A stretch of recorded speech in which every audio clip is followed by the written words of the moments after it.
Ang gagawin natin ngayon ay kung paano i-bridge ang PLDT router ng mga residential plan. Ito ay para mas maging mabilis, iwas overload, lalo na kapag maraming connected na device kagaya ng mga piso Wi-Fi. Ang gagamitin nating sample sa video na to ay isang Tenda router. Kung mayroon kayong mas magandang router, mas maganda yung output nun.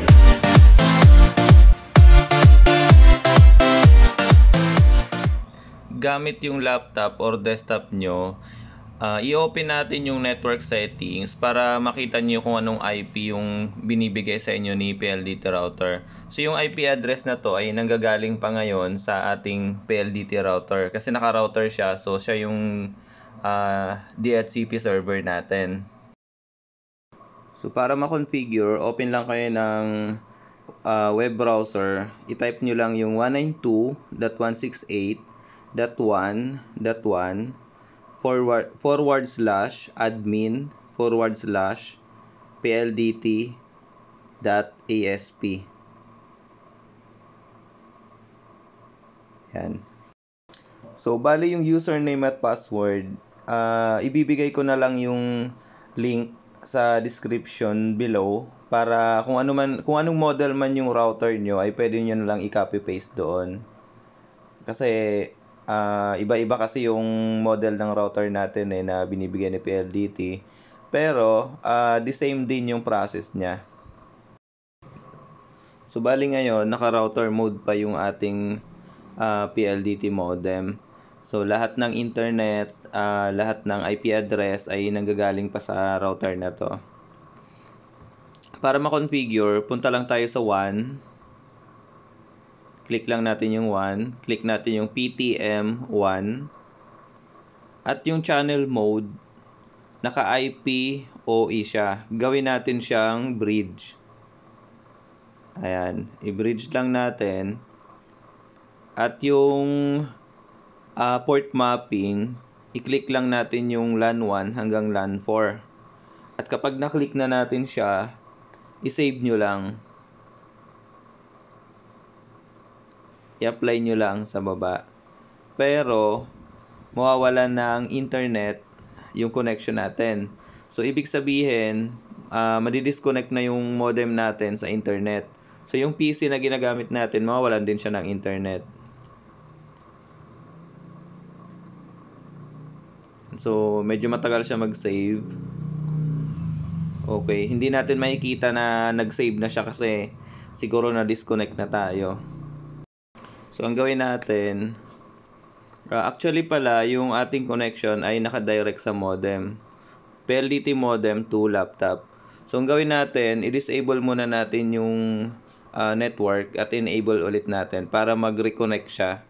So, this time, naka-bridge na yung ating modem or router. Kaya ang mangyayari niyan, public IP na yung ibibigay sa atin or makukuha ng ating computer. Ayan, so hindi pa pumasok. Okay.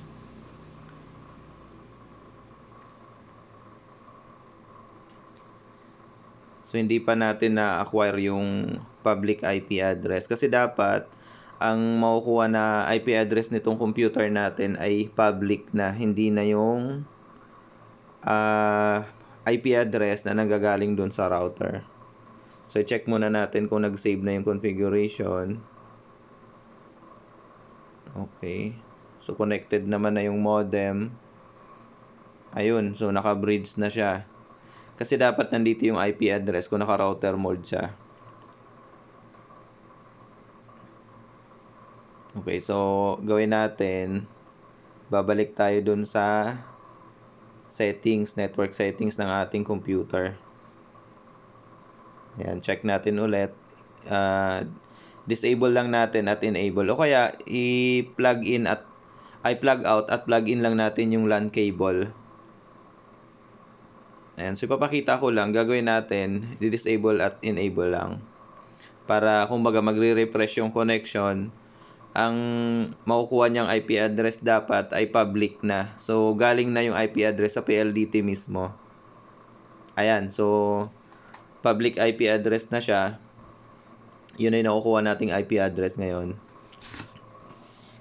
So, ibig sabihin, yung computer natin ay directly connected na sa PLDT.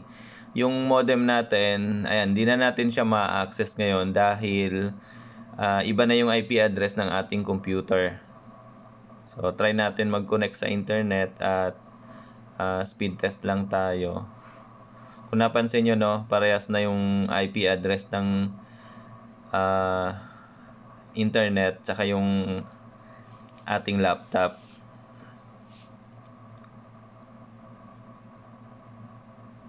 Ayan, so okay yung connection.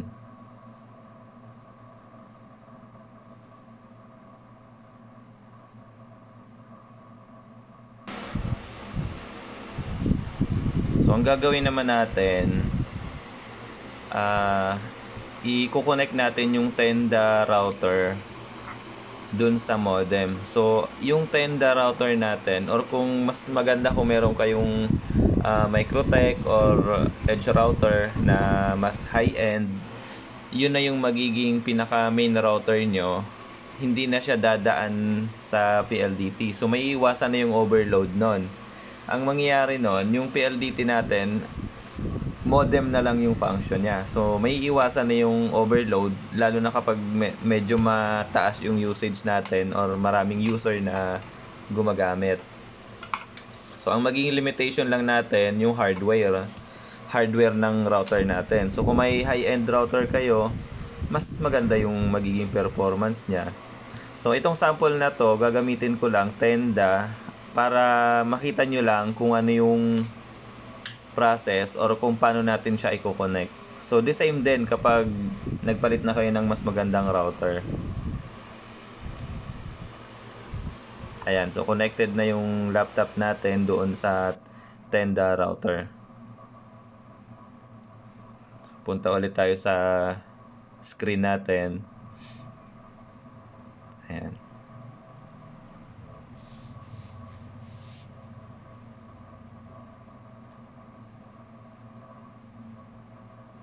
Antayin lang natin na mag-connect. Ayan, connected na siya.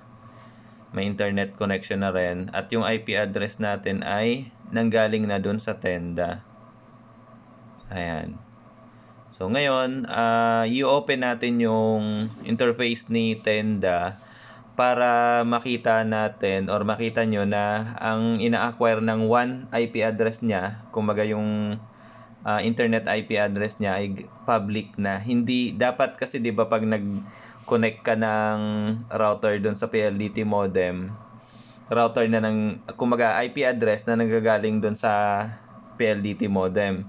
So this time, dahil naka-bridge tayo, wala nang IP address na manggagaling doon sa PLDT modem. Yung IP address na makukuha mo ay galing na doon sa WAN or sa PLDT.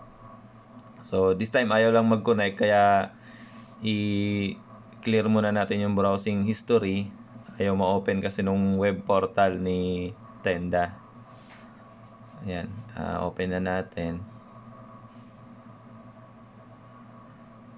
Okay, so wala tayong masyadong settings, dynamic lang.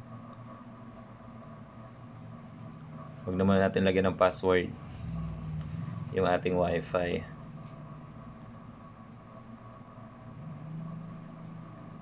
Okay. So, punta tayo dun sa internet settings. So, naka-router mode siya. Status, one IP address ay public. Ayan. So, mag-speed test lang tayo. O kaya, check natin yung what is my IP. Dapat, yung what is my IP, yung internet IP address natin ay the same dito sa one IP address. Ayun. So, ibig sabihin, yung router natin ay directly connected na sa PLDT. Okay, so successful tayo at sana ay nakatulong yung ating video. Sana ay natulungan po kayo sa pamamagitan ng video na to. At kung natuwa po kayo ay pa-subscribe na rin para sa ating mga susunod pang video. Maraming salamat!